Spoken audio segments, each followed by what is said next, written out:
Hello everyone. So in an earlier video I showed you how to use the quiz feature in Camtasia, and now I just want to show you what the final product looks like. So this video right here is the one I used a while back to demonstrate how Prezi works, and I also use it to demonstrate the quiz feature. Welcome everyone. Thank you for joining us. We are here to... So that's me, that's the video. We don't need to hear any more of me in this particular context. Now the way I set it up is I put two questions at the very end of the video that would pop up automatically. So the video closes with my triumphant illustration of strategery, and then it immediately will jump into the question. So let's take a look. So stay tuned, and then we will continue with the presentation.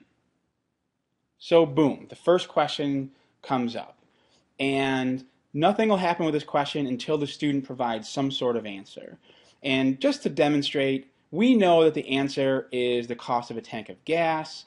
We know that if we watch the video or if we've ever actually been to Las Vegas City Center. But let's say we choose D. We think it's a trick question. No one can actually afford to buy an ice cream cone at City Center. We might believe this if, for example, none of our personal acquaintances are actually Steve Wynn. So I click submit. You make me cry inside. Now the default for an incorrect answer was just to say the word incorrect. I thought that was a little bit boring, so I switch it to you make me cry inside. That's entirely up to you. It's a bit of personal preference. Now here's a key factor. If I click done, that essentially means I'm done with this question and it'll go on to the next one. So if the student wants to take another stab at this particular question, they click this little X up here, and the question stays there, and they can try it again. Say they really think about it, they ruminate, and they say, oh yeah, that's right, it was the cost of a tank of gas. They click submit. Hooray, correct, they got it right. Now they can move forward by clicking done. Now I space these out by about a half a second. A half a second later, question 2 pops up. Now question 2, we use an interesting feature. We made it so that if the student chose an incorrect answer, it would automatically jump them back to the point in the video where they should have learned that information. Kind of neat. So let's say I don't actually know the answer is bacon cheeseburgers, and I think it is your arteries, for example. Probably not the best thing to mix with Krispy Kreme donuts. I click submit, then say a purely face-to-face approach.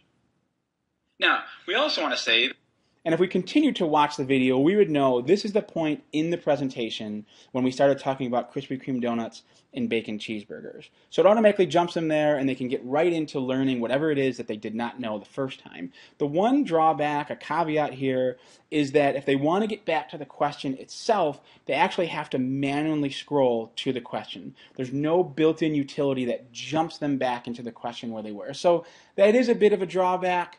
However, I can see how the upsides of Camtasia definitely make it worth the while, and it's especially useful in the sense that it automatically shows these questions as a nice interface. They have to respond before moving forward, and you don't have to worry about the timing of how much time do I give them to answer or think about their answer before I provide it myself. It's all built into the quiz utility. So that's all I wanted to show you. I hope it's enough for you to at least consider this option for yourself.